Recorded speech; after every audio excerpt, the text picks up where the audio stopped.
Mais là où il y a la parole, le miracle ne tarde pas. Le miracle est aussitôt. Aussitôt tu crois. Aussitôt ça se réalise. Aussitôt tu acceptes la parole. Aussitôt dans le monde spirituel, les lignes doivent bouger. La bénédiction de Dieu n'est suivie d'aucun chagrin. Quand Dieu guérit quelqu'un, il est guéri totalement. Amen. Bien-aimé, pour le fils de la veuve de Naïm, le cas était avancé. Ce n'était plus à la maison. Mais lui, son fils était dans le cercueil déjà. On l'a mené pour le cimetière. Mais même si le cas était avancé, quand ils ont croisé Jésus, Jésus a arrêté le cortège.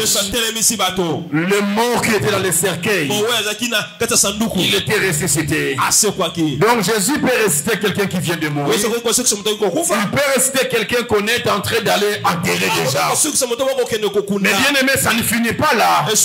Il est capable de ressusciter même Lazare, quelqu'un qui était déjà enterré il y a plusieurs jours. Nous avons un Dieu multidimensionnel, un Dieu puissant.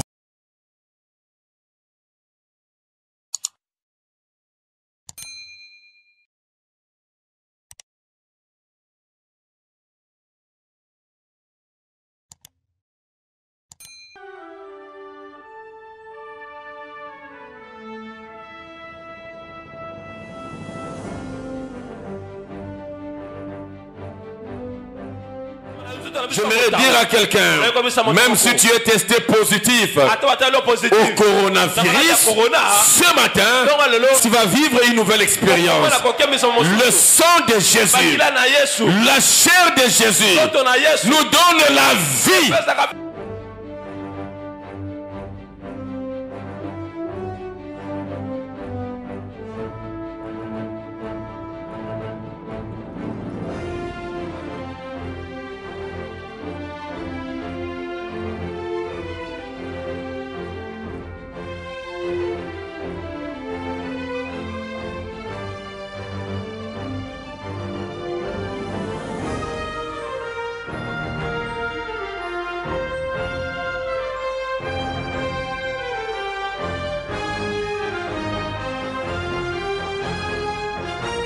De nous réunir encore ensemble ce matin. Trouve en ces mots l'expression de notre gratitude. Et Dieu qui nous a fait passer par une nouvelle épreuve. Et tu nous as fait sortir de cette épreuve la tête haute. Parce que tu es le Dieu qui est fidèle à son alliance. Merci de penser à ma vie. Derrière ma vie, tu as pensé à la vie de ma soeur et de mon frère. Merci de penser à ton église et de la protéger. Seigneur, ce matin, nous avons encore besoin de cette grâce. Nous avons encore besoin de ces privilèges.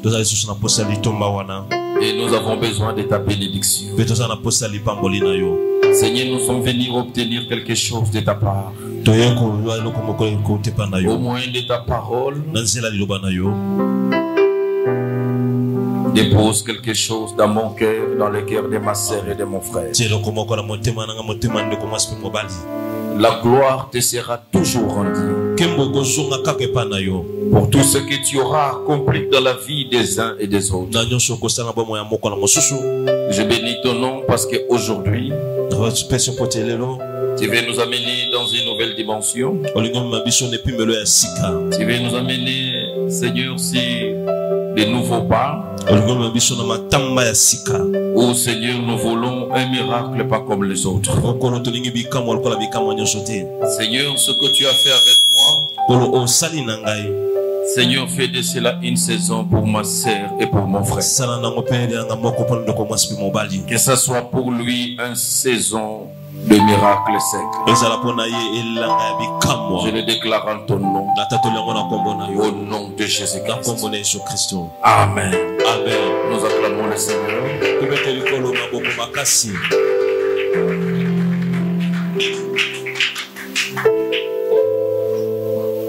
Nous bénissons le Seigneur qui nous a donné le temps, qui nous a donné la vie et qui a protégé chacun de vous, son église, et qui a rendu ce qu'il est encore possible avec moi. Et nous voulons pour cela rendre hommage à ces dieux. Nous voulons pour cela qu'ensemble nous puissions rendre les actions de grâce à ces dieux. Même quand tu n'as encore rien compris, même quand je n'ai encore rien dit, mais j'aimerais te dire, si tu me vois encore ce matin, au milieu de vous et en train de servir Dieu, toute l'église, nous avons des raisons de rendre à ces dieux les actions de grâce. Est-ce que nous pouvons le faire sans trop comprendre? C'est dans l'église que nous puissions rendre grâce à ces dieux. Si nous pouvons acclamer, accompagner ces acclamations par des paroles d'amour, pour dire à Dieu merci. Encore une fois de plus, merci pour ce que tu as accompli. Merci au Dieu pour ce que nous savons et ce que nous ne savons pas. Que toute la gloire te soit rendue, que la louange te soit rendue, que les actions de grâce de toute l'assemblée te soient rendues pour ce que tu viens de faire, Yahweh. Nous te sommes reconnaissants et nous te resterons à jamais reconnaissants. Reçois nos applaudissements, reçois nos mots, reçois nos phrases, reçois l'expression d'amour que nous exprimons. Oh, tu es Dieu et tu nous as montré que tu restes Dieu. Tu es un père pour nous et tu as joué ton rôle de père pour nous protéger. Tu es notre gardien, tu es notre bouclier protecteur. Seigneur, tu nous as gardés, tu nous as protégés. Tu es le Dieu qui guérit toute maladie. Seigneur, je t'ai connu autrement. Un Dieu qui peut guérir après avoir mouillé quelqu'un. Mais aujourd'hui, j'ai un autre témoignage. Tu es le Dieu qui peut guérir sans qu'on tombe dans l'eau. Tu es le Dieu des miracles secs. Reçois la louange, reçois l'adoration, reçois nos actions de grâce, reçois nos acclamations, le cri de joie. Alléluia.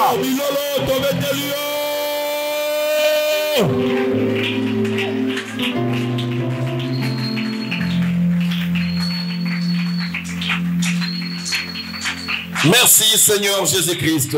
Merci Seigneur Jésus-Christ.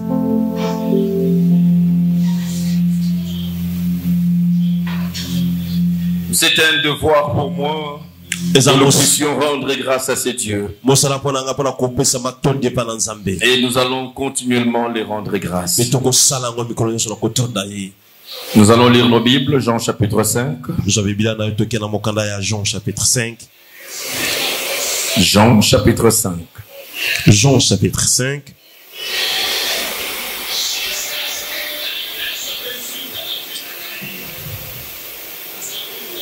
Jean chapitre 5. Jean chapitre 5, à partir du verset 1er. Jean chapitre 5, jusqu'au verset 11.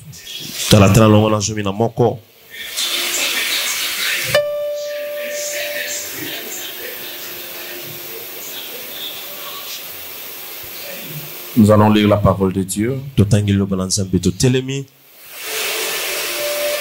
Après cela, il y eut une fête des Juifs Et Jésus monta à Jérusalem. Or, à Jérusalem, près de la porte de Brebis,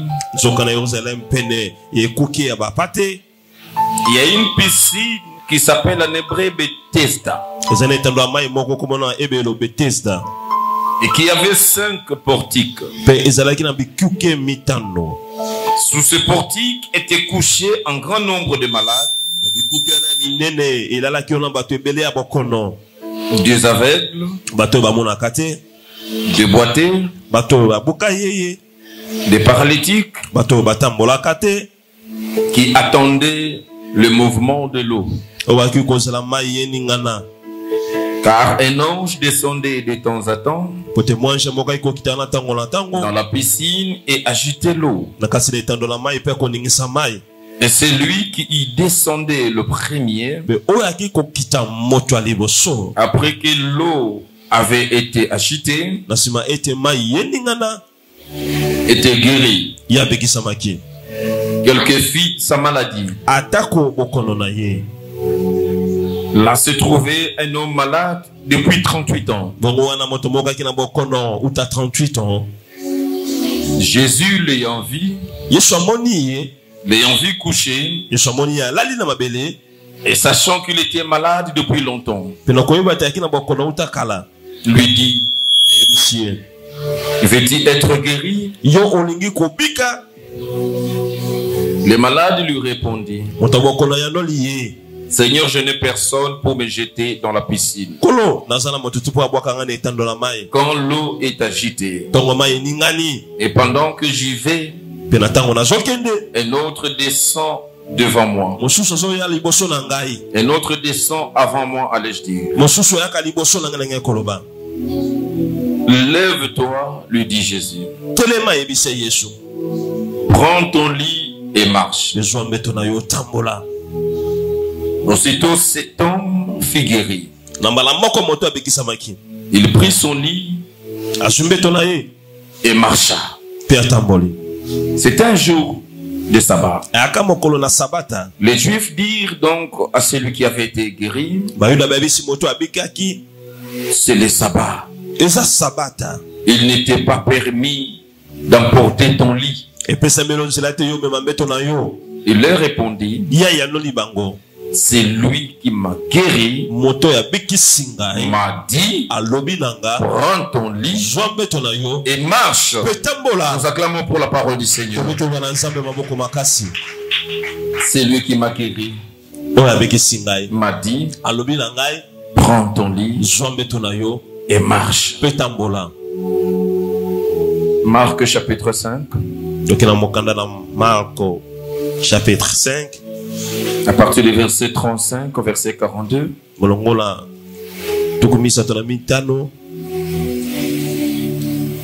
Marc 5. Marc 5.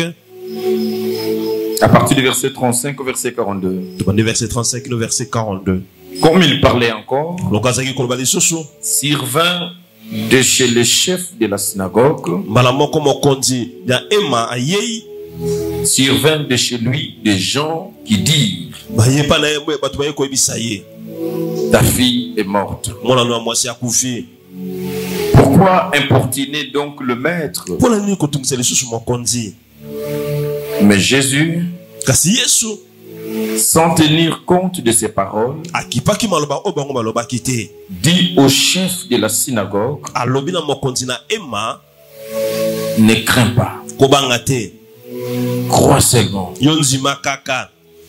Et il ne permit à personne de l'accompagner si ce n'est que Pierre, Jacques et Jean. Jean, frère de Jacques. Ils arrivèrent à la maison du chef de la synagogue, où Jésus vit une foule priante et des gens qui pleuraient et poussaient de grands cris. Il entra et leur dit, pourquoi faites-vous du bruit? Et pourquoi pleurez-vous? L'enfant n'est pas morte, mais elle dort. Et il se moquait de lui Alors, ayant fait sortir tout le monde, il prit avec lui le père et la mère de l'enfant. Et ce qu'il a fait accompagner. Et il entra là où était l'enfant. Il l'a saisi par la main et lui dit, Talita Kumi. Ce qui signifie, jeune fille, lève-toi, je te l'ai dit. Aussitôt, la jeune fille se leva et s'est mise à marcher, car elle avait 12 ans, et ils firent dans un grand étonnement. Je prends le dernier texte. Luc chapitre 7. Luc chapitre 7. À partir du verset 11. Luc 7, verset 11. Jusqu'au verset 16. Verset 16. Les jours suivants, Jésus alla dans une ville appelée Naïn. Ses disciples et une grande foule faisaient route avec lui. Lorsqu'il fit près de la porte de la ville, voici, on portait à terre un mort, fils unique de sa mère, qui était veuve. Et il y avait avec elle beaucoup de gens de la ville. Le Seigneur l'ayant vu, fit émis de compassion pour elle et lui dit, ne pleure pas. Il s'approcha et toucha le cercueil. Ce qui le portait s'arrêtait. Il dit, jeune homme, je te le dis, lève-toi. Et le mort s'assit et s'est mis à parler. Jésus les rendit à sa mère. Tous firent saisis de crainte et ils glorifiaient Dieu, disant, un grand prophète apparaît parmi nous. Et Dieu a visité son peuple. Est-ce que nous pouvons acclamer pour toutes ces belles paroles du Seigneur?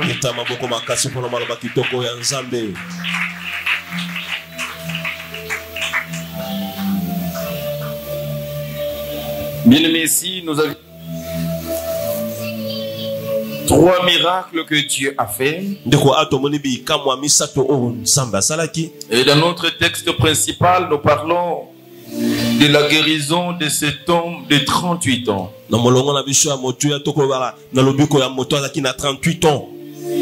La Bible dit il y avait une piscine qu'on appelait Bethesda. Et le Seigneur a fait de cette piscine les liés de la démonstration de sa puissance. Et chaque fois, cette piscine devait être visitée par Dieu. Et une fois que Dieu visite la piscine, il s'observait qu'il y avait un mouvement dans l'eau. Alors autour de la piscine, il y avait toutes sortes de problèmes. Il y avait des malades, il y avait des paralytiques, il y avait des aveugles, il y avait des gens de tout genre. Alors il a fallu qu'une fois que l'eau est agitée, le premier à se jeter, à plonger dans cette eau,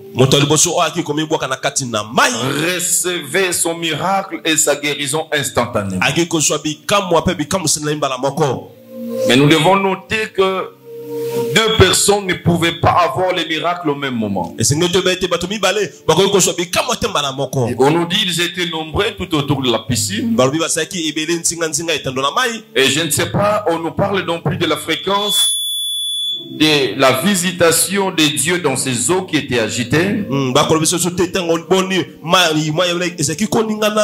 Je ne sais pas si cette eau était agitée une fois la journée ou plusieurs fois la journée ou une fois le 7 jours, une fois les 2 semaines, je ne sais pas. Et imaginez qu'il y avait un nombre pléthorique de gens qui cherchaient le miracle. Alors il me semble que ceux qui avaient plus de biceps, ils étaient plus habiles malgré leur infirmité ou leur maladie, et pouvaient espérer être guéris un peu vite que les autres. Et vous comprendrez ensemble avec moi que ceux qui se retrouvaient dans des situations où ils étaient dominés par leur situation, leur maladie, par des faiblesses, et avaient du mal de plonger en premier. Et comme il fallait à tout moment essayer cette gymnastique, j'imagine que combien sont tombés dans l'eau pour ne pas être guéris. Et comme il y avait de la précipitation, c'est noté que plusieurs, il pouvait y avoir un télescopage, chevauchement dans le plongeon. Et je comprends qu'à la recherche de la guérison, on pouvait se créer un autre problème. Et parce qu'il a mal plongé, et quelqu'un d'autre est déjà arrivé avant lui, et il va s'entrecroiser avec quelqu'un d'autre, il peut y avoir même cassure, il peut y avoir fracture, il peut y avoir des bosses sur le visage.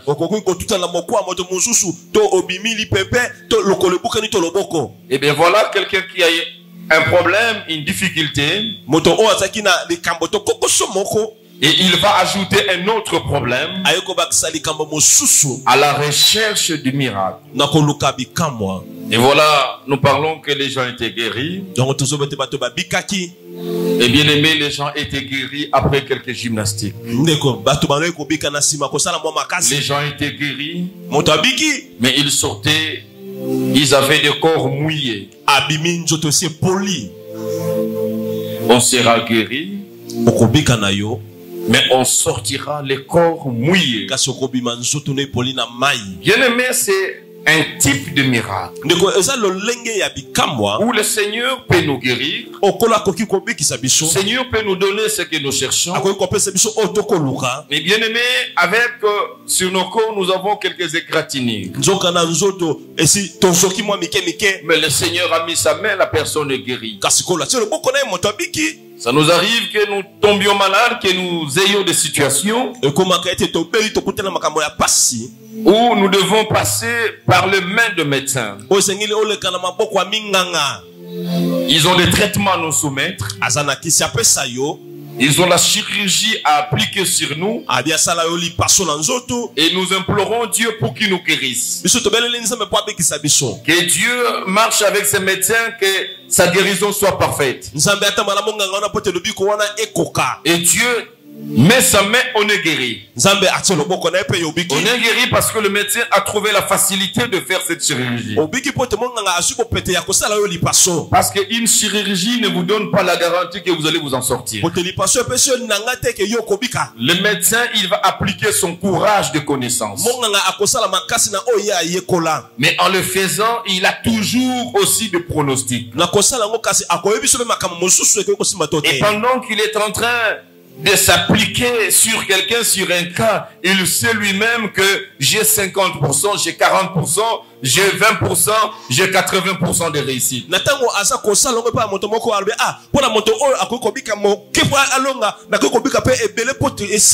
aimé, c'est pour vous dire que nous ne sommes pas généralement guéris par la touche des médecins.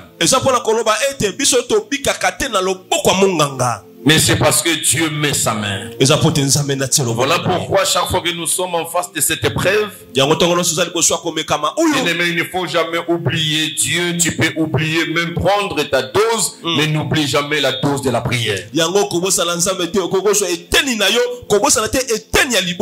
Parce qu'il y a la main de Dieu qui accompagne les hommes qui sont en train de chercher la solution sur nos problèmes.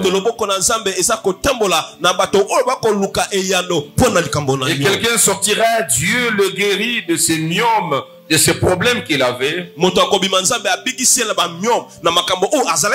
quand vous sortez d'une telle situation, vous avez une cicatrice, j'appelle ça, c'est un miracle. Quand vous sortez, vous êtes mouillé dans l'eau.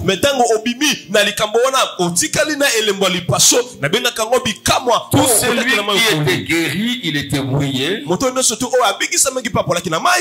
Les hommes qui le regardaient savaient qu'il vient de l'hôpital qu'on appelle Bethesda.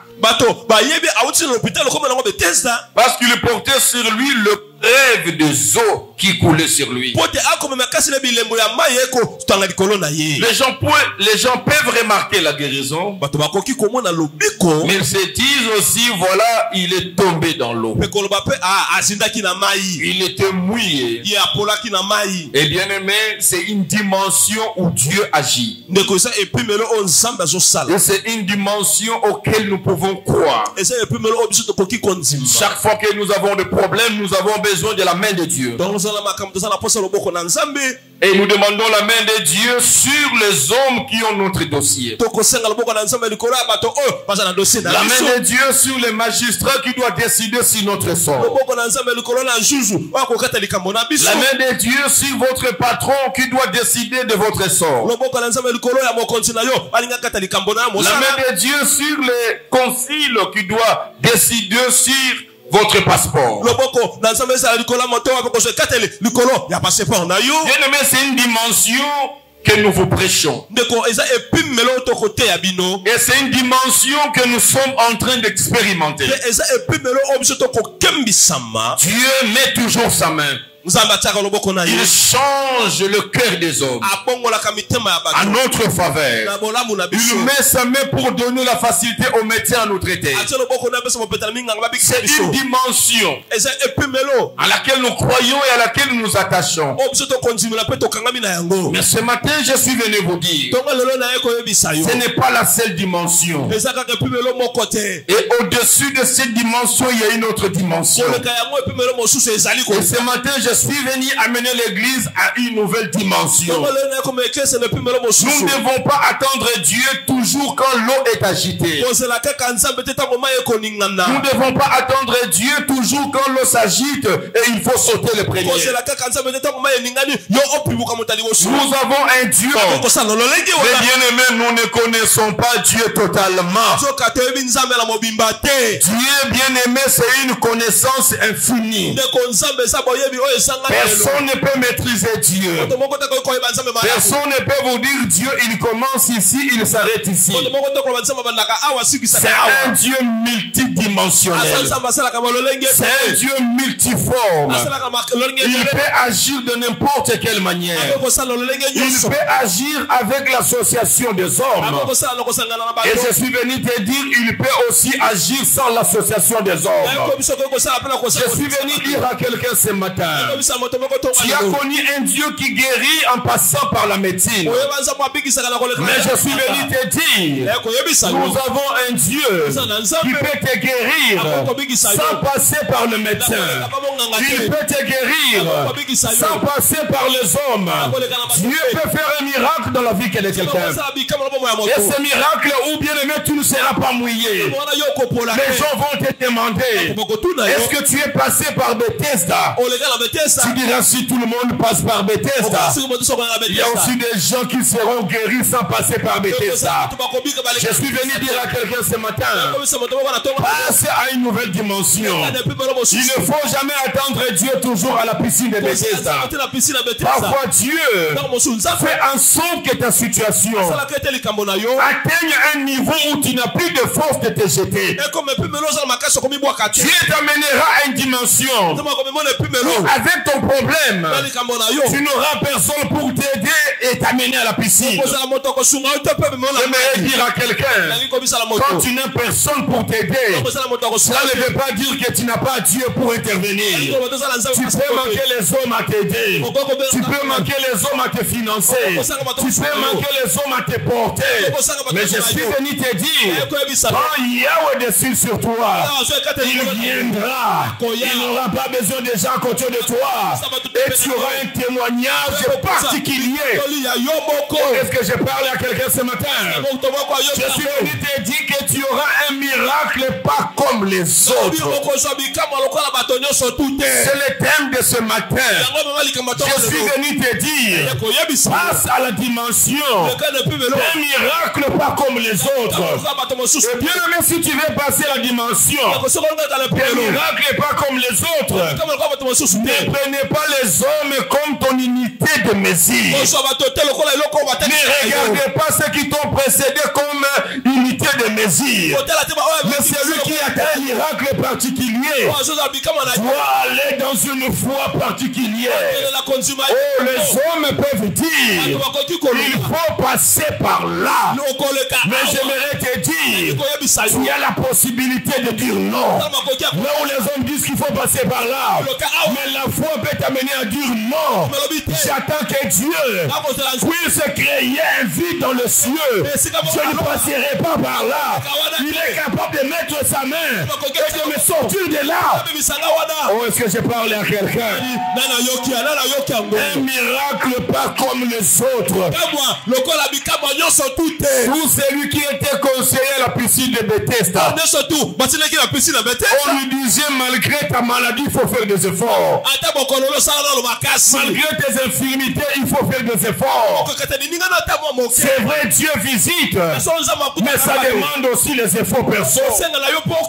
On conseille à tout le monde. Malgré les difficultés, tu dois avoir des gens. Si tu n'as pas de gens pour t'aider, c'est impossible de trouver le miracle. Le miracle est disponible, mais il faut se faire accompagner. Il faut se faire aider. Je suis venu dire à quelqu'un qui n'a pas de secours, qui n'a personne pour l'aider, qui n'a personne pour financer son voyage, qui n'a personne pour payer le frais de Minerval, qui n'a personne pour payer le frais de l'hôpital. Je suis venu te dire, les autres seront guéris en passant par l'hôpital. Mais toi, tu verras un miracle sec. Si tout le monde sera mouillé, toi tu ne seras pas mouillé. Oh, l'église de Dieu, nous devons passer à ce niveau. Nous devons passer à cette dimension. Il arrive des moments. J'ai dit à Dieu, quand je suis sorti dans cette épreuve, j'ai dit à Dieu, tu as remarqué que j'étais à court de mots quand je t'adore. Tu as remarqué que j'ai manqué de mots pour te rendre grâce. Oh, ça m'a fait un témoignage pour adorer Yassika. Bien-aimé, Dieu fera quelque chose dans ta vie. Tu auras de quoi dire merci à Dieu. Dieu fera quelque chose dans ta vie. Tu auras de quoi adorer Dieu. Tu auras encore des mots. Quand les mots d'adoration finissent, quand tu commences à tarir dans la révélation d'adoration, Dieu peut créer des situations où tu verras encore sa grandeur. Et tu diras aux hommes, il m'a guéri. Je suis passé par la première opération. Il m'a guéri. Je suis passé par la deuxième opération. Mais aujourd'hui, j'ai un nouveau témoignage. Il m'a guéri sans passer par l'opération. Est-ce qu'on peut acclamer le roi des rois? Est-ce qu'on peut acclamer le Seigneur des seigneurs? Oh, ce Dieu est merveilleux. Ce Dieu est merveilleux. Ce Dieu est merveilleux. Il est merveilleux. Je sais de quoi je parle. Il est merveilleux. Je sais de quoi je parle. Yes. J'aimerais que la chorale m'accompagne. De quoi chorale? Bon, ça la révélation. Que la chorale m'accompagne. C'est pas pourquoi vous êtes là. Bayakita. Oh. Natika Pietro. Kelanga. Alléluia. Ah. être inspiré. Je vais prêcher avec vous. Nous sommes venus rendre grâce à Dieu pour ce qu'il a fait. Nous voulons déclarer à la face du monde que nous avons un Dieu.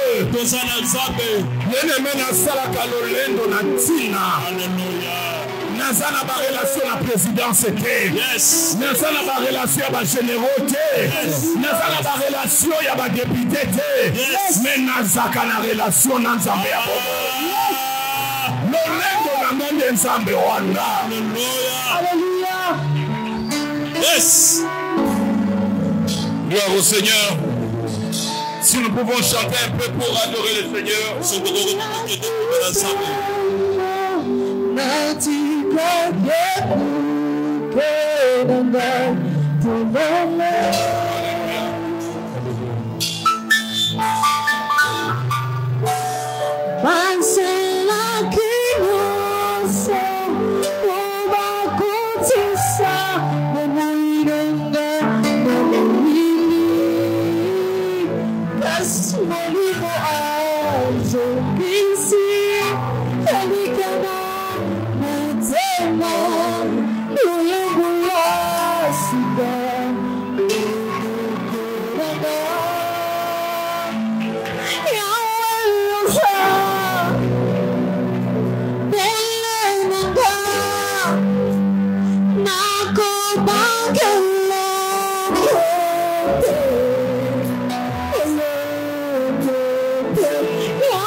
Tu n'as pas de raison d'avoir. Alléluia. Alléluia. Ce qui croit qui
Nous sommes là pour lui dire merci.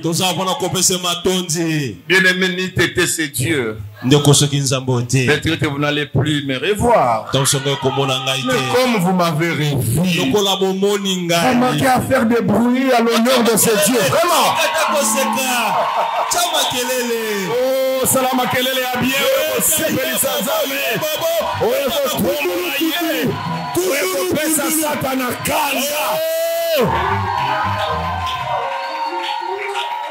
Exagéré et pesa satana kanda. Satan quoi? Satan quoi?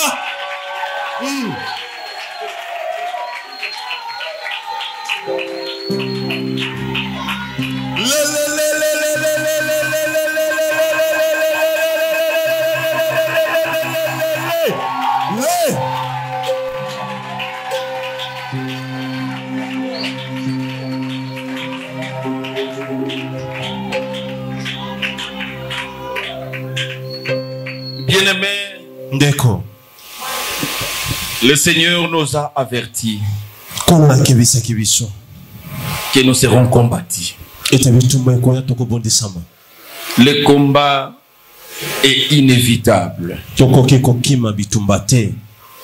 Nous allons vivre sous les combats jusqu'à la fin du temps. Parce que vous n'allez pas convertir le diable. Il restera diable et il fera son travail de nous combattre. Mais Dieu nous a promis, même si nous pouvons nous retrouver quelquefois abattus, nous ne serons jamais battus. Bien-aimé, tu es plus que vainqueur. Bien-aimé, chaque fois que tu traverseras les moments difficiles, les moments de combat, réalise que c'est un combat. Et en réalisant que c'est un combat, vous devez vous fixer que vous allez vous en sortir dans ces combats. Parce que vous êtes plus que vainqueur. Je l'ai toujours dit. Et j'aimerais encore dire au diable aujourd'hui que le diable, ça ne dépend que de moi. Si je peux faire un petit conseil au diable, occupe-toi des autres. Peut-être tu peux avoir de la chance là-bas. Mais chez moi, le diable, tu n'auras jamais de chance. Tous les combats qui arriveront, me trouvera toujours avec le Dieu plus que vainqueur. Aujourd'hui, je suis encore venu célébrer ce Dieu. Je suis venu encore rendre grâce à ce Dieu. Quand je vous dis que nous devons passer à la dimension d'un miracle pas comme les autres, d'un miracle sans se mouiller dans l'eau, parce que j'ai vécu le miracle dans ma vie, où j'ai eu le miracle et j'étais mouillé. J'ai eu le miracle parce que j'ai traversé sur le couloir de la mort. Mais le Seigneur m'a sorti de là. Mais je suis sorti avec des cicatrices. Mais le Seigneur m'a mené dans une autre dimension. C'est cette dimension que je suis venu te faire basculer. Tu dois élever ta foi pour maintenant vivre le miracle sans être mouillé. Christ est venu vers cet homme, l'homme de 38 ans. 38 ans, il n'était pas guéri. 38 ans de souffrance, 38 ans de douleur. Et vous savez, quand on est habitué à ces souffrances, on ne sait pas parfois ce que l'on veut. Et le Seigneur se pointe devant ces messieurs. Il lui pose la question, veux-tu être guéri? Cet homme n'a jamais répondu à cette question. Parce que cette question de savoir s'il doit être guéri, peut-être qu'on lui a posé cette question plusieurs fois. Et voilà pourquoi il n'était pas prêt à répondre à la question à Jésus. Mais il commence à s'expliquer. Je suis ici. Peut-être pendant autant de temps. Être guéri, c'est vrai, mais pour être guéri, il faut avoir des hommes. Je n'ai personne. Le quelquefois où j'ai été aidé, je me suis jeté, mais pour rien. Parce que quelqu'un d'autre est arrivé dans ces eaux avant moi. Le Seigneur le regarde. Son schéma de miracle. Dieu lui dit, lève-toi, prends ton lit et marche. Il n'a pas entendu ce qu'il a entendu des autres. Bien-aimé, quand vous voulez passer avec Dieu dans une autre dimension, considère toi-même comme étant des matériels didactiques nouveaux pour Dieu. Dieu lui dit, lève-toi. Tu prends ton lit, tu marches. Mais le chemin de tout le monde, et te fais-toi aider, et force-toi de marcher, et jette-toi dans l'eau. Ce jour-là, Dieu lui propose autre chose. Un homme qui était conscient de sa maladie, suivez-moi. Pendant 38 ans. Je me demande s'il se mettait debout lui-même. Parce qu'il était affaibli par la maladie. Il n'était pas habile dans ses explications. Il a dit, je n'ai personne pour m'aider. Donc pour me mettre debout, j'ai besoin de quelqu'un. Ce jour-là, Dieu lui dit, lève-toi. Il cherche quelqu'un pour le tenir à la main. Il n'y avait personne. Bien aimé, le jour où il n'y aura personne pour t'aider dans quoi que ce soit, le jour où tu resteras seul en face de réclamer un miracle, où tu n'auras pas de béquilles de hommes, de béquilles de médicaments, de béquilles de médecins, il y a toujours quelqu'un qui peut te soutenir. Quelqu'un qui a la force plus que 100 personnes. Quelqu'un qui peut te mettre debout. Il a la force de plus de milliers de personnes. Cette personne qui nous aide dans la faiblesse pour nous amener à voir le miracle, il s'appelle la parole de Dieu. Le Seigneur lui a donné la parole. Sa parole dit: lève-toi. Si je n'ai personne pour m'aider, mais dis-toi, j'ai la parole pour m'aider. Il n'y aura personne pour te sortir dans une situation. Cherche dans la parole. Tu trouveras, il y a une parole. Il y a un verset qui peut te mettre debout dans la situation dans laquelle tu te trouves. Il lui dit: lève-toi. Cet homme n'a pas regardé. Il a cru à la parole. Il se met debout.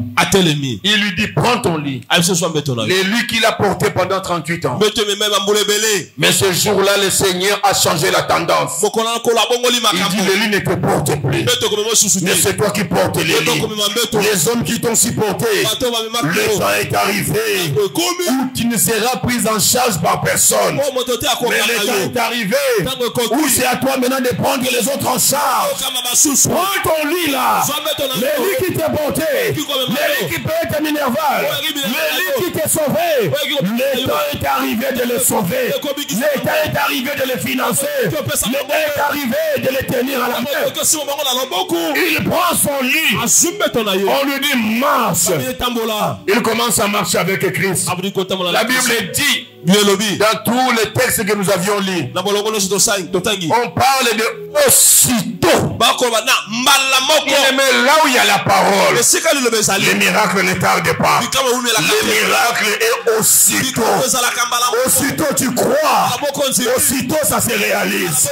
Aussitôt tu acceptes la parole. Aussitôt dans le monde spirituel, les lignes doivent bouger. Je connais ce Dieu. Tu as la responsabilité d'accepter la parole. Entre la vie et la mort, tu as la responsabilité d'accepter la parole. J'ai glorifié Dieu quand j'ai appris le témoignage de ma fille. Et quand elle était en face de la vie et de la mort, de se suicider ou de faire quoi que ce soit, je n'avais pas un médicament à lui donner, mais j'avais une parole à lui donner. Je lui ai dit: saisis cette parole. Le Dieu que je te parle, il est capable. Et je lui ai promis: tu témoigneras ce Dieu, à moins que je ne suis pas son serviteur. Je lui ai dit: reste là dans la parole. Je ne te demande pas beaucoup. Je dis: sois toujours là, sois présent quand sa parole sort.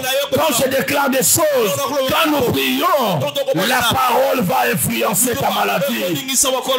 Et aujourd'hui, elle est totalement guérie. Elle a un témoignage. J'étais à la maison, j'ai reçu ces actions de grâce. Et moi aussi, j'ai rendu grâce à Dieu. Est-ce qu'on peut acclamer le Seigneur qui a fini son cancer?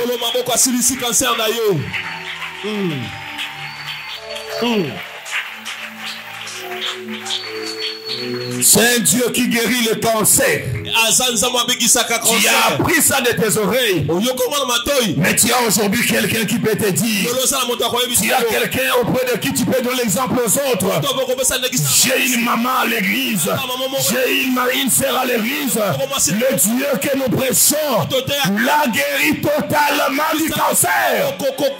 C'est un Dieu qui est au-dessus des maladies incurables.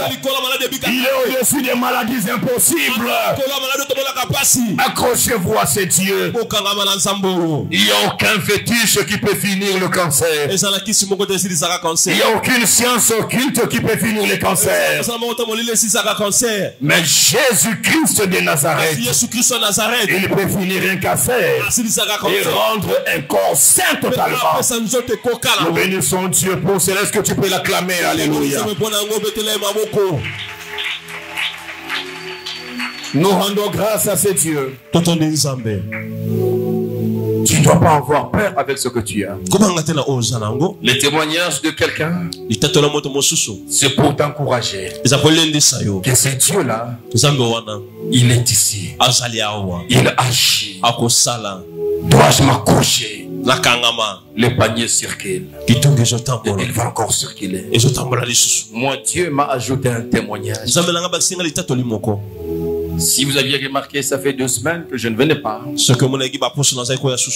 Et on vous a appris que j'étais malade. Et j'aimerais te dire de quoi il était question réellement. C'est vrai, cette œuvre est parsemée de beaucoup d'attaques. Les diables cherchent à nous décourager à exercer le ministère de la délivrance.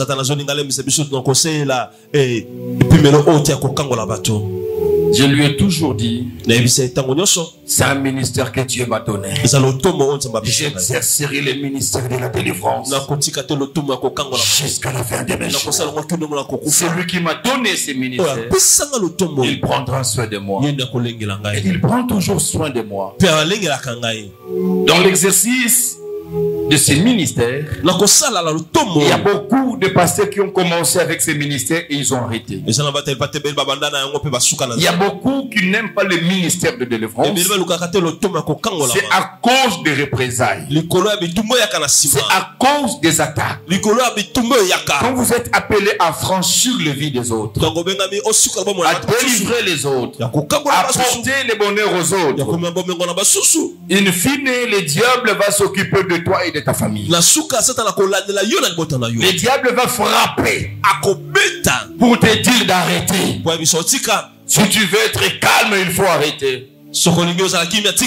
Et le Seigneur est toujours là pour nous accompagner et nous encourager à continuer. Je voudrais le dire du haut de cette chair. Nous continuerons le ministère de la délivrance.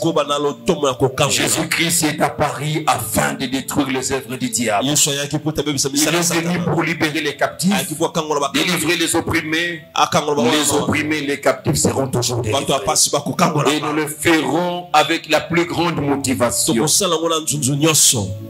Mais quelquefois quand les attaques nous arrivent, souvent nous sommes seuls en face de ces attaques.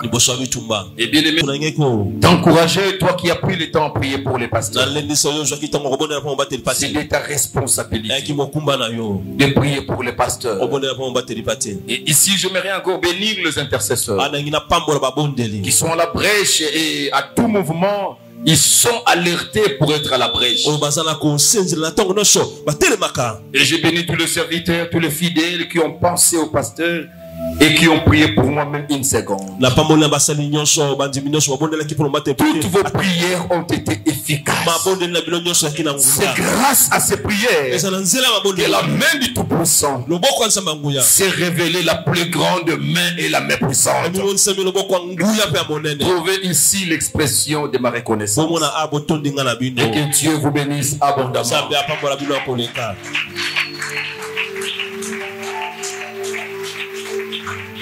C'était très dur pour moi. Tout est parti le vendredi. Le vendredi où j'ai appelé Daniel en dernière minute pour lui demander continue. Après la modération continue. Les autres serviteurs, je savais ils avaient des deuils. Je lui continue, il n'y a pas moyen.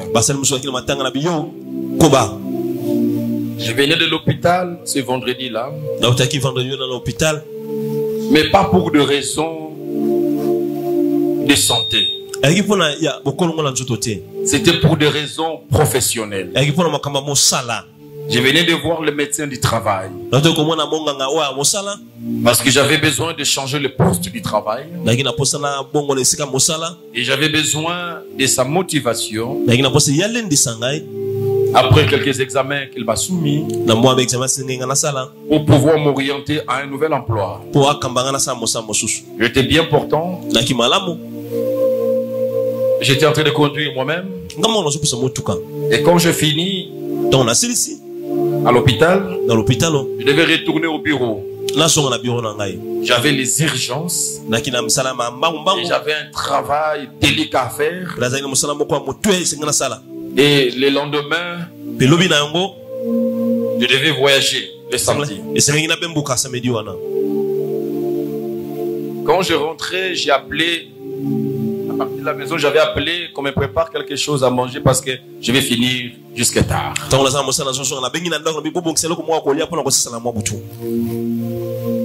Alors je suis passé par l'hôtel du fleuve pour récupérer mon colis et aller au bureau. Quand j'arrive au parking de l'hôtel du fleuve, d'habitude je descends, je pars au bureau de ma fille pour récupérer à manger, mais je l'ai appelé, je dis quand même moi je suis au parking.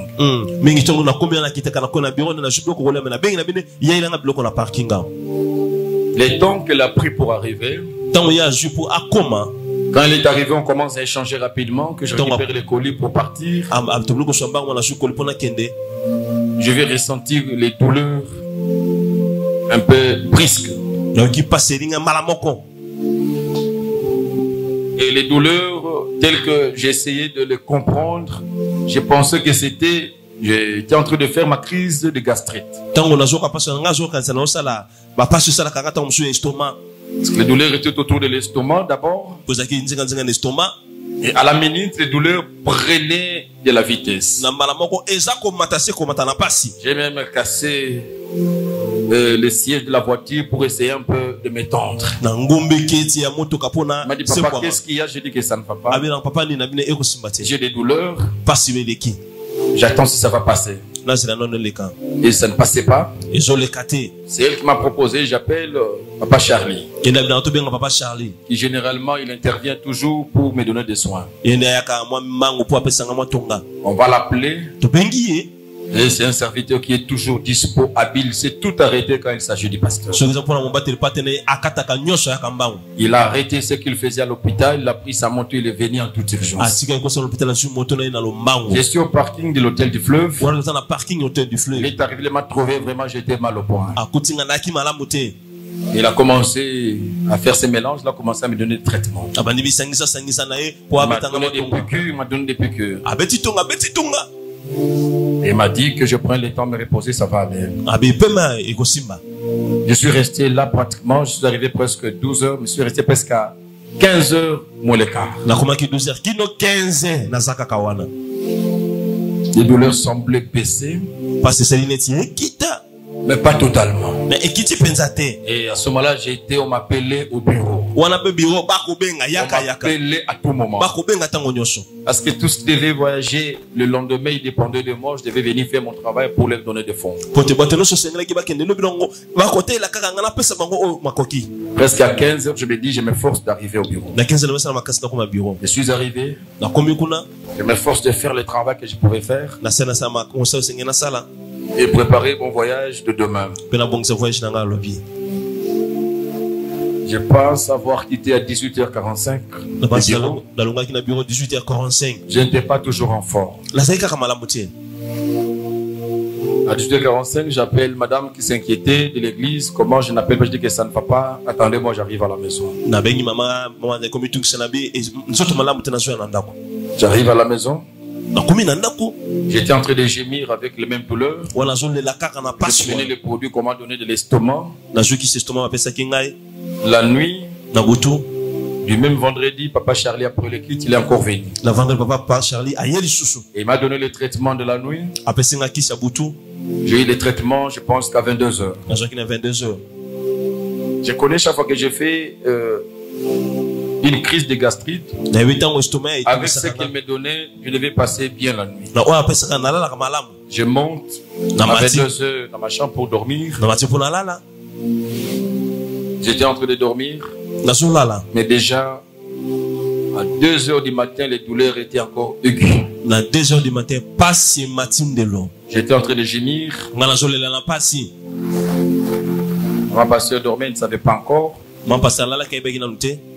À 3 h du matin. À 3 h du matin. C'était intenable. Je vais bouger maman pasteur. Je la réveille pour lui dire que ça ne va pas. Pendant que je la réveillais, elle était en train de faire un songe. Elle était en train de faire un songe qu'un voleur était en train d'entrer chez nous à la maison. Et que le voleur était en train de forcer la porte. Il soulevait déjà la porte. Elle descendait, elle a pris les premiers escaliers et le deuxième, elle a vu. C'était un homme de grande taille, il avait des chaussures noires. Elle s'est dit, moi-même, je ne saurais pas résister. Je vais crier voleur pour que tout le monde se réveille. Là, c'est dans le songe. Pendant qu'elle criait voleur, c'est à ce moment-là que moi, je la réveillée. Et j'avais des douleurs. Et vite, à la minute, elle m'explique le songe. Et j'ai compris la portée spirituelle de ces songes. Avec ce que je ressentais déjà. Je sais qu'on forçait la porte, on cherchait à venir voler la vie. Et c'était ma vie. Je n'ai pas voulu interpréter les songes, je n'ai pas voulu la paniquer davantage, mais j'ai entendu avec l'oreille spirituelle les songes. J'ai commencé à continuer à gémir jusqu'à 4 h du matin. Déjà à 3 h, j'ai tenté de l'appeler. Ça a sonné. Donc elle dormait au-delà de... Et dormait au-delà de 1 heure, il était endormi. J'ai tenté d'écrire à son épouse. Le message était passé, mais personne était debout.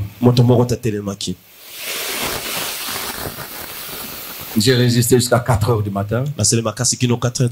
Et la pluie menaçait. Une grande pluie menaçait. J'ai réveillé madame, j'ai réveillé la sœur Marie, j'ai dit qu'on y va à l'hôpital. Que la pluie ne tombe pas, que je sois à la maison, je dois sortir. Bien aimé, j'avais des douleurs intenables. Et personne ne pouvait conduire ma Jeep pour ceux qui sont à la maison. J'étais obligé de forcer et conduire. Nous sommes sortis à 4 h du matin. Nous sommes arrivés au centre où travaille Papa Charlie. Il m'a dit qu'il ne sera pas de garde. Il y a notre sœur Nadine qui était de garde. Je suis arrivé, la sœur Nadine nous a reçus. Elle a commencé à me donner quelques traitements qu'il pouvait. J'étais assis. Et une grande pluie tombait. C'était une forte pluie avec des coups de foudre. J'étais assis, on me donnait des piqûres et j'étais sous une perfusion. Et pendant que je suivais la perfusion, et tout le monde était concentré, peut-être certains somnolents, d'autres étaient sur leur téléphone. Et je commençais à voir des choses. C'est pendant ce moment-là que l'esprit des morts a tenté de me visiter. Je voyais, j'étais assis, mais mon esprit était en train de partir. Et comme si pour chasser mon esprit, je l'ai arrêté. Quand j'arrête mon esprit, et je vois sur le corps à partir de mes pieds qui tombaient, qui me laissaient. Ce sont des sentiments difficiles à expliquer. Il faut passer près de la mort quand quelqu'un est en train de rendre l'âme. Il peut vous expliquer ce qu'il a vu. Vraiment, j'ai parlé avec un ton, ça ne va pas. J'ai ordonné qu'on arrête la personne. Vous voulez me dire non, pas patiente, ça va. J'ai dit arrêtez la personne. J'ai dit arrêtez. Ils ont obéi, on m'a arrêté. On a enlevé la perfusion. Pendant ces minutes, ces bonnes minutes-là, j'étais en train de lutter avec la mort. Je sors de là où j'étais, je suis sorti presque à l'entrée du portail. Où la pluie tombait. On voulait m'amener, j'ai dit laissez-moi, je me suis étalé, j'étais tombé par terre. J'ai dit laissez-moi, ne faites rien. La pluie est tombée aussi sur moi. Et l'air frais, et là, les choses s'est passées spirituellement. J'ai seulement pris la dimension de me concentrer pour résister à cette attaque. Il était presque 5 heures déjà. C'est à ce moment-là qu'on a eu même l'infirmier qui était là a paniqué. Et on devait appeler leur chef, Papa Charlie. On commençait à l'appeler, c'est à ce moment-là qu'il a eu le téléphone. Et la pluie tombait abondamment. Mais il est venu dans les minutes suivantes sous la pluie. Il arrive lui-même et trouvant papa par terre comme ça, il ne pouvait qu'aussi paniquer. Il commence à vérifier les significats, tension, tout, qu'est-ce qui se passe. Jusqu'à ce moment, il m'a pris, il m'a amené sur un lit. Et il m'a donné des traitements, je ne sais pas combien de piqûres que j'ai eu. Plusieurs piqûres, je me suis dit, bon, ça s'appelle réanimation. Il était et j'étais là jusqu'à 8h30. Pendant qu'à 10h30, je devais voyager. Et au travail, on est en train de m'appeler. À 8h30, j'ai eu des médicaments depuis vendredi. Là, nous sommes samedi. J'ai eu beaucoup de médicaments, alors je ne me sentais pas moi. J'ai demandé qu'on rentre à la maison, il était 8h30. Je suis rentré, je me suis lavé. Je devais voyager, je devais arriver au bureau. Vers 9h30, je suis parti au bureau. Nous arrivons, le voyage n'est plus à 10h30. Avec la pluie, il y avait mauvais temps, c'était à 13h. J'étais là au bureau. Je ne me sentais pas moi. Je ne savais pas quoi faire. Mais j'étais appelé à accomplir la mission, arriver et demander de rentrer. À 13h, nous sommes arrivés à l'aéroport. J'avais des douleurs. Et à ce moment-là, j'ai remarqué que les ventres avaient pris la hauteur. Les ventres étaient tellement comprimés et ça faisait mal. J'ai commencé même à m'étouffer, je ne savais pas bien respirer. Je prends le risque de prendre le vol. 1h30 de vol. Mais c'était les heures les plus longues de ma vie. Parce que s'asseoir sur la chaise, le siège de l'avion, c'était difficile avec le ventre qui était, j'étais étouffé. On a pris les altitudes, allez-y comprendre comment je pouvais me sentir. C'était une journée pluvieuse, alors on a fait un très mauvais vol. Il y avait, on a passé presque le vol dans des zones orageuses.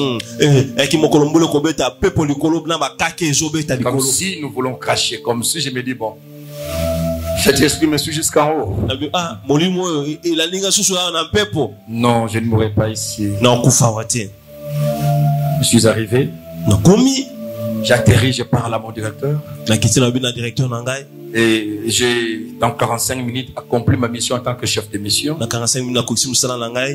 Et j'ai laissé mon collègue continuer la mission. Je rentre avec les mêmes avions.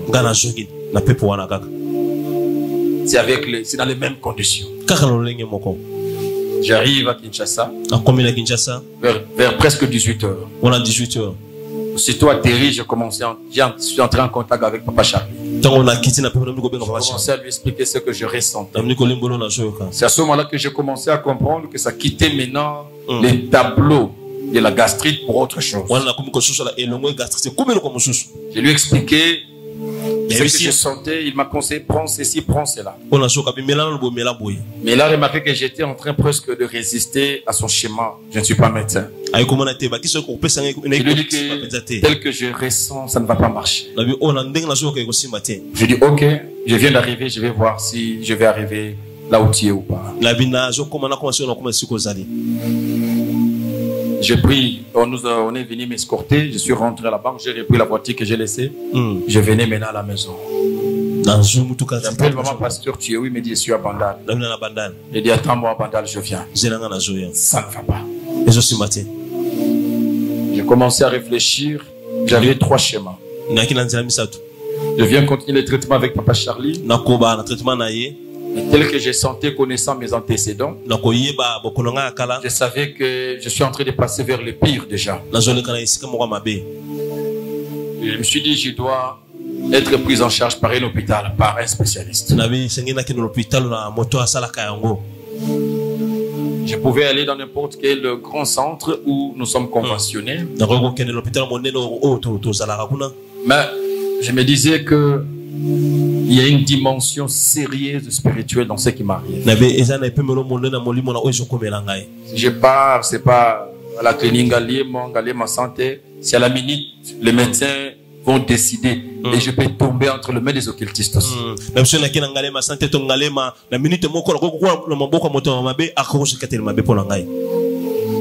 Je me suis dit, je me disais moi-même que je dois appeler mon médecin privé.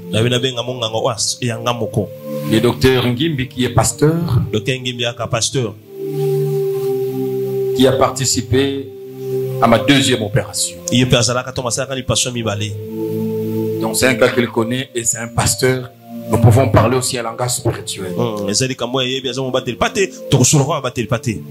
J'arrive chez le père maman pasteur à Banda, je lui pose la question, qu'est-ce que tu penses? Je dois aller à l'hôpital. Schéma 1, schéma 2, schéma 3. Il m'a dit, et elle aussi était d'avis avec moi qu'on voie le pasteur Ngimbi. Je prends le téléphone, je l'appelle. C'est quelqu'un il est dans plusieurs centres, je ne savais pas, j'étais même pas sûr que je peux les trouver à cette heure-là, les samedis soir. Je l'appelle au téléphone, il me dit, révérend, je suis au bureau. Tu peux venir, je suis à l'hôpital. J'arrive. Il va me consulter. Il a émis une crainte sans le manifester. Non, c'est le médecin. Il a émis une crainte. Quand il m'a touché, il m'a consulté. En tant que médecin, il soupçonnait déjà un tableau très compliqué. Mais il n'a pas voulu me le dire directement. Mais pose-moi la question, qu'est-ce que vous aviez mangé? J'ai relaté ce que j'ai mangé 2-3 jours avant. Et aussi qui n'était pas peut-être favorable à mon régime. Il m'a donné un traitement. Il m'a fait 2 bons. De la radiologie et de l'échographie. Vous devez le faire en toute urgence demain dimanche. Ce moment-là, je ne savais pas me faire conseiller par le docteur Orlin, qui est aussi spécialiste en imagerie. À ce moment-là, ils étaient en deuil. Papa Charles nous a aidés pour nous envoyer, pour appeler Eyano, le centre Eyano, pour nous recevoir en toute urgence le dimanche. Le samedi, on m'a donné un traitement. Ça n'a pas marché. J'avais des douleurs, j'étais en train de gémir. Donc, je me réveille le matin, jusque le matin, dans les mêmes douleurs. On devait me rentrer la nuit à la maison. J'ai dit on ne rentre pas à la maison, on reste à l'hôpital. Le dimanche matin, je vais rentrer pour me laver et aller faire la radiologie et l'échographie. Dimanche, on a fait la radio et l'échographie. On amène les résultats chez le médecin. Comme il est passé, tous les dimanches, il était pris avec ses fidèles. Il est venu le soir à l'hôpital. Et là, j'étais sous de douleur. Quand il est arrivé, j'étais couché sur les lits. Mon pasteur entre dans son bureau, il lui présente les résultats. Quand il lit la radio, il lit l'échographie. Il a seulement dit, c'est ce que je craignais. Mon pasteur qui était sur place commençait à pleurer. Moi, j'étais dans la chambre. Bon. Elle va s'arranger d'essuyer ses larmes avant d'entrer dans ma chambre pour que je ne remarque pas. Dans l'ordre, je lui pose la question, qu'est-ce que le médecin dit? Il a dit non, lui-même il vient. Pendant qu'il connaissait déjà quelque chose. Il va s'asseoir derrière mon dos pour que je ne voie pas quand il est en train de pleurer ou faire quoi. Après, le médecin est venu. Il est assis dans mon lit, on commence à parler. Il me dit, pasteur, la radio comme l'échographie vient de confirmer qu'il y a occlusion intestinale. Non, pardon. Par des adhérences et consorts, donc un tableau très flou. Il me pose une question. C'est la question du médecin. Le médecin me pose la question. Pasteur, vous avez peur? Je lui ai dit, docteur, je n'ai pas peur. Mais seulement une précision que j'aimerais t'apporter. Je ne suis plus disposé à être opéré. J'ai été opéré une fois, 2 fois. Je pense que c'est suffisant. Il me dit, pasteur, scientifiquement, c'est une urgence. On ne doit pas parler comme on parle. On doit t'amener dans la salle d'opération. Et on doit t'opérer en toute urgence. Parce que les ventres étaient gonflés. Il n'y avait plus de gaz, il n'y avait plus de matière. Tout était bloqué. Mais le médecin me dit, mais moi aussi, pasteur, je n'ai pas besoin d'être opéré. Et vous comprendrez pourquoi j'ai choisi à aller voir un médecin qui est passé, parce qu'on peut parler un langage spirituel.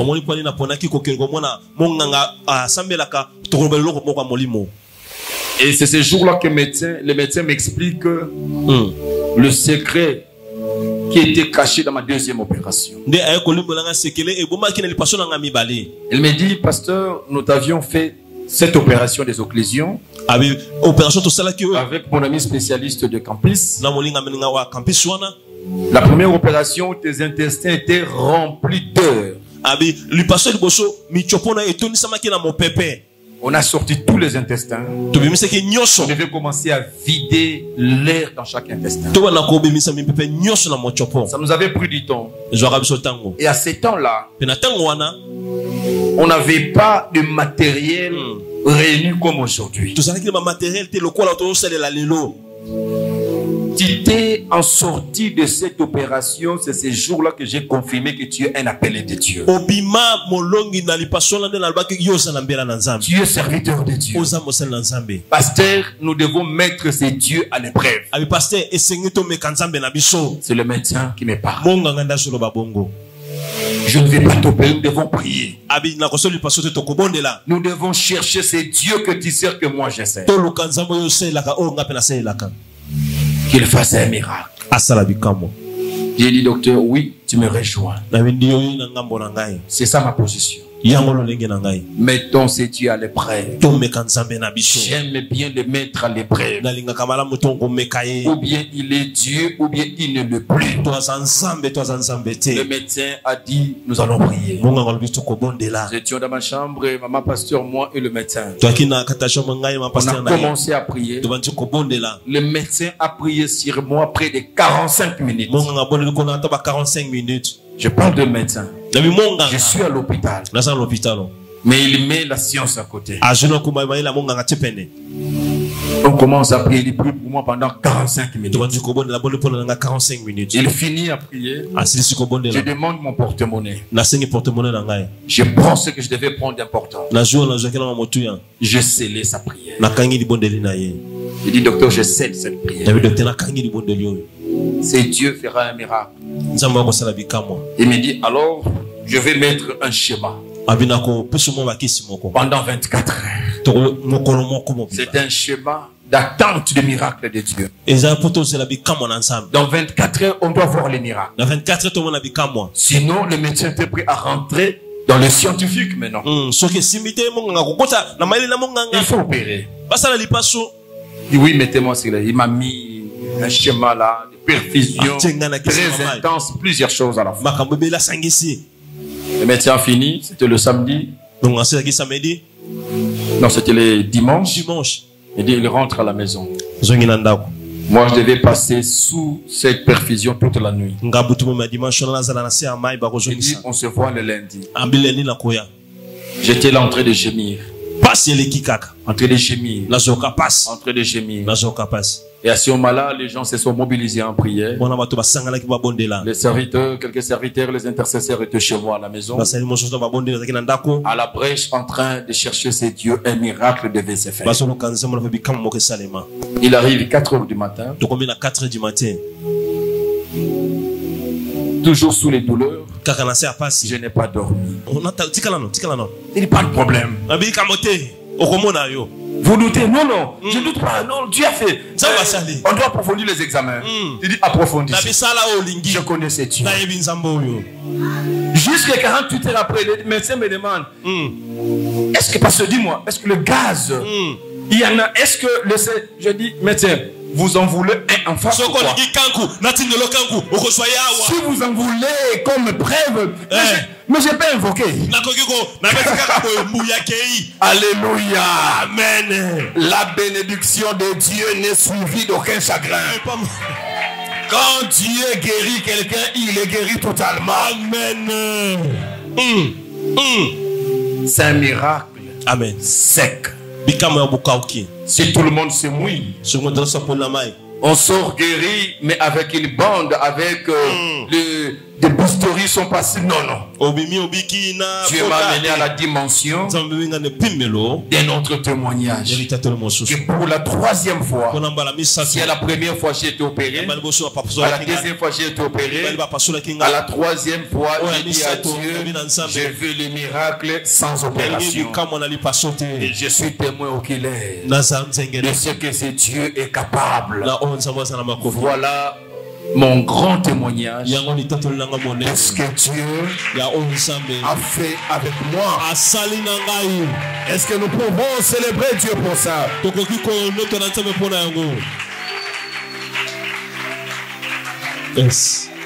Je n'ai pas voulu faire celle des actions de grâce à Dieu, mais j'ai voulu me faire accompagner par vous pour faire des actions de grâce à Dieu. Parce que si les pires arrivaient, ça n'allait pas seulement m'affecter moi, mais ça allait affecter tout le monde. Vous êtes dans la joie de me revoir. J'aimerais ensemble que nous puissions rendre grâce à Dieu. Si tu m'aimes, est-ce que tu peux dire à Dieu merci pour ce qu'il a fait pour moi? Avec une offrande d'action de grâce. Quand le miracle est arrivé, j'étais touché, ma mère est venue pour me donner $100. Il me dit j'amène mon action de grâce pour ce que Dieu vient faire avec toi. J'ai gardé cet argent que je vais donner et je vais prendre aussi ma part. Je vais donner. Est-ce que tu peux aussi prendre ta part? Pour nous devons sceller cette guérison, ce miracle en rendant grâce à Dieu. En ce moment-là, la chorale nous donne encore un cantique parce que nous voulons célébrer Dieu. Parce que nous voulons célébrer Dieu. J'aimerais te dire, bien-aimé, j'aimerais finir par te dire, nous avons un Dieu capable. Ce n'est pas un Dieu qui est limité. limité à des petites choses. Mais c'est un Dieu qui peut faire des choses au-delà de ton entendement. Bien-aimé, nous avions lu comment il a guéri la fille de Jaïrus. Nous avions lu comment il a guéri le fils de la veuve de Naïn. Et bien-aimé, vous aviez lu sur mon témoignage comment il m'a guéri. C'est Dieu. La fille de Jaïrus n'était pas encore morte quand son papa est venu chercher Jésus. Mais quand Jésus était en train de régler les problèmes de la femme à la perte de sang de 12 ans, le pire est arrivé. Bien-aimé, quand vous priez Dieu, avant que le pire n'arrive, et si le pire arrive, ça ne veut pas dire que Dieu est limité. Les hommes sont venus dire à Jaïrus: cesse de déranger le maître, ta fille est déjà morte. Le Seigneur était capable d'aller guérir, d'aller ressusciter la fille de Jaïrus, une mort qui était encore récente. La mort qui venait d'arriver, c'était encore à la maison. Le Seigneur était capable de ressusciter. Il peut ressusciter ce qui arrive dans ta maison. Mais bien aimé, pour le fils de la veuve de Naïn, le cas était avancé. Ce n'était plus à la maison. Mais lui, son fils était dans le cercueil déjà. On l'a mené pour le cimetière. Mais même si le cas était avancé, quand ils ont croisé Jésus, Jésus a arrêté le cortège. Le mort qui était dans le cercueil, il était ressuscité. Donc Jésus peut ressusciter quelqu'un qui vient de mourir. Il peut ressusciter quelqu'un qu'on est en train d'aller enterrer déjà. Mais bien aimé, ça ne finit pas là. Il est capable de ressusciter même Lazare, quelqu'un qui était déjà enterré il y a plusieurs jours. Nous avons un Dieu multidimensionnel, un Dieu puissant. Quand la situation est encore prenable, Jésus peut guérir. Jésus peut faire le miracle. Quand la situation devient extrême, difficile, bien aimé, c'est toujours facile pour Jésus. Et même quand la situation devient impossible, Lazare est dans l'au-delà déjà. Nous avons le Dieu de toute possibilité. Je suis venu t'encourager. Quel que soit ton problème, je te communique ma foi. Passe à la dimension supérieure. Si j'avais dit oui à l'opération, je serais opéré et je serais en sortie de cette opération, mais avec des conséquences. J'allais prendre peut-être un an de repos. Mais parce que je dis non à l'opération, j'ai eu un miracle et 2 semaines après, je peux te prêcher. Est-ce qu'on ne peut pas acclamer ce roi des rois, le Seigneur des seigneurs? Et j'aimerais que nous puissions louer ce Dieu, adorer ce Dieu avec la chorale, après avoir offert notre action de grâce. Le panier d'action de grâce est là. J'aimerais que nous puissions donner à notre Dieu nos actions de grâce. Viens m'accompagner avec ton action de grâce. Dieu ne m'a pas seulement guéri, mais Dieu a sauvé toute une église. Parce qu'après moi, on ne sait pas qu'est-ce qui allait arriver à l'église. Mais parce que Dieu a vu que Yvette est là, Sophie est là, Tété est là, Charlie est là, Christine est là. Le Seigneur a pensé à vous autres, Orlin, il a pensé à vous autres. Il a dit l'église doit être là. Et pour que l'église soit là, Dieu a décidé encore de me donner la vie. C'est pour cela que je te demande de participer à l'action de grâce. Nous allons te remercier à Dieu. Amen, ton action de grâce.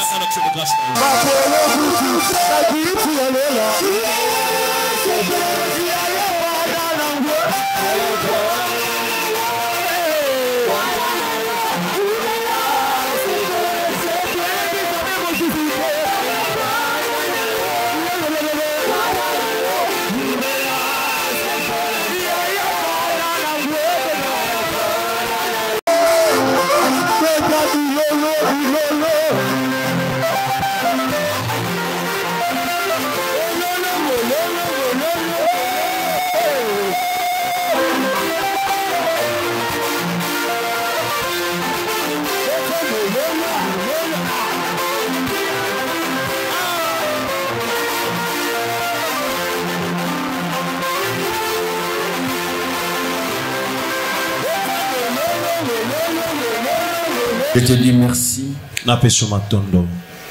Grand merci pour ce que tu as fait dans la vie de ton serviteur et notre pasteur. Merci Seigneur de l'arracher encore du couloir de la mort, de lui donner encore la vie avec un miracle sec. Merci Seigneur de le relancer pour un nouveau départ. Merci pour notre église que tu as gardée. En dépit de tout le combat et les attaques multiformes, si nous nous voyons encore aujourd'hui, c'est grâce à toi. Par ces cantiques, par ces offrandes et par ces paroles, nous voulons te dire tous comme un seul homme merci. Élève ta voix là où tu es.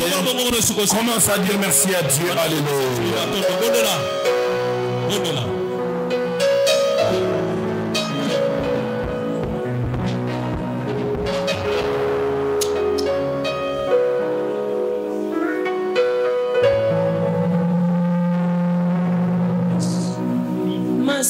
Baba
visita na bimela nazalaka kobela bela ntango nyonso lelo bikisinga na maladi nzambe oyo nabela na maladi ya moto yesu lelo moto abela maladi ya moto okomi koyemba moto azalaka na mfulu lelo okomi koteya moto azalaka na mfulu lelo okomi koteya yesu moto oyebaka koloba te lelo okomi koloba Jésus akoseka te lelo okomi koseka Jésus kolata okomi kotambola namoni bikambo no na bongo na ngai yesu osinga na kati ya libulu ya bambose obibisinga na kati ya liwa ya libota yesu bazelekaka nga na kupa kasi basepela bamoni moto moko ozobima na kati ya nkunda bamoni moto moko Sanda ya karama shedere bebe moto na liwa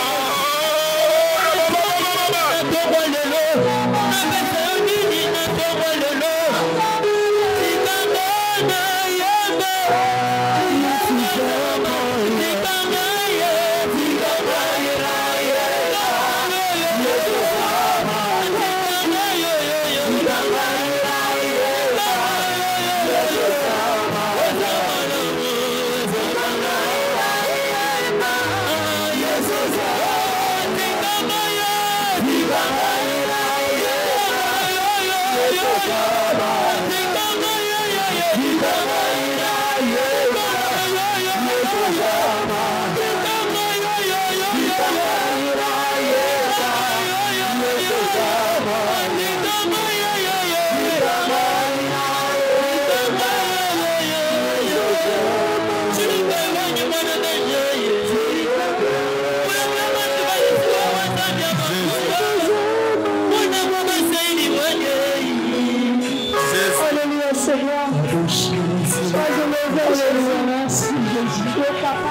Ce que le Seigneur a fait avec moi, il est en train de le faire avec quelqu'un maintenant. J'ai pris que la grâce qui m'a visité puisse visiter tout celui qui est malade, puisse visiter tout celui qui a des problèmes. Reçois cette grâce ce matin. La grâce d'un miracle sec. La grâce d'un nouveau départ avec Dieu. Laisse que sa main te touche. Laisse que sa main te touche. Je te parle d'un Dieu qui m'a guéri. Il peut te guérir de n'importe quelle maladie incurable. Je te parle d'un Dieu qui m'a arraché de la mort. La mort n'a plus de pouvoir sur toi. Reçois cette grâce. Que les malades soient guéris. Que les captifs soient libérés. Que les opprimés soient délivrés. Qu'une année de grâce soit proclamée dans la vie de ma soeur et de mon frère. Une année de grâce est déclarée. Une année de faveur est déclarée. Une nouvelle saison est déclenchée. Passe à la dimension de miracle sans se mouiller. Passe à une nouvelle dimension avec Dieu. Il est là. Ce Dieu est là. Ce Dieu est ici. Ce Dieu est dans ta vie. Ce Dieu il est en toi. Ce Dieu est en train d'agir. Tu n'es pas orphelin. Tu n'es pas orpheline. Il est le père des orphelins. Il est le père des orphelins. Il est le père des orphelins. Recevez cette grâce dans votre vie. Recevez cette grâce dans votre vie. Je déclare que les lignes bougent dans ta vie. Que les lignes bougent dans ta vie. Entre dans la saison du témoignage. Comme j'ai témoigné, toi aussi tu témoignes maintenant. Toi aussi tu témoignes maintenant. Toi aussi tu témoignes maintenant. Braseka yandarabasha. Karabashanda rabababa. Brenda Yakorobo Shandara Baba Baba Baba. Yemara Yakorobo Shandara Baba Baba. Yes.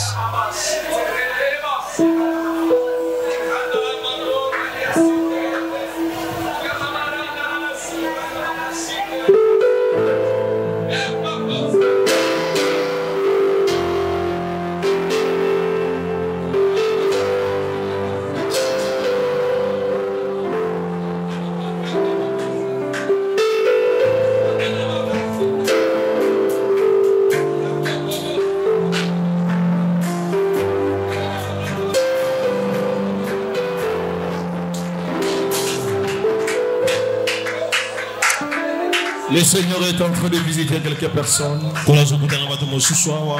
Laissez Dieu faire quelque chose dans ta vie.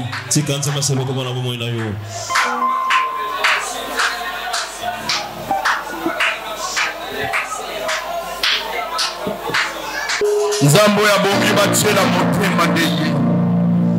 Nzambo ya bongi basala confiance ndeye. Bisika moto ozala te ye akozala. Bisika même munga na ozala bouleversé, Nzambe azaka bouleversé te.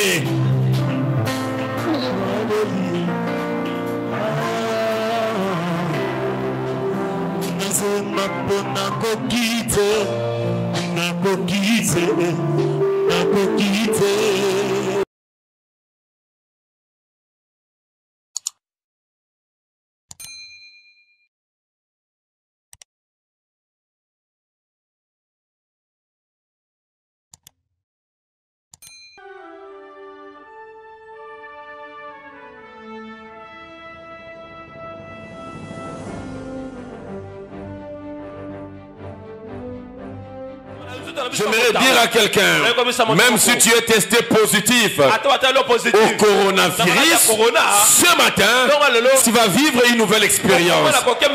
Le sang de Jésus, la chair de Jésus nous donne la vie.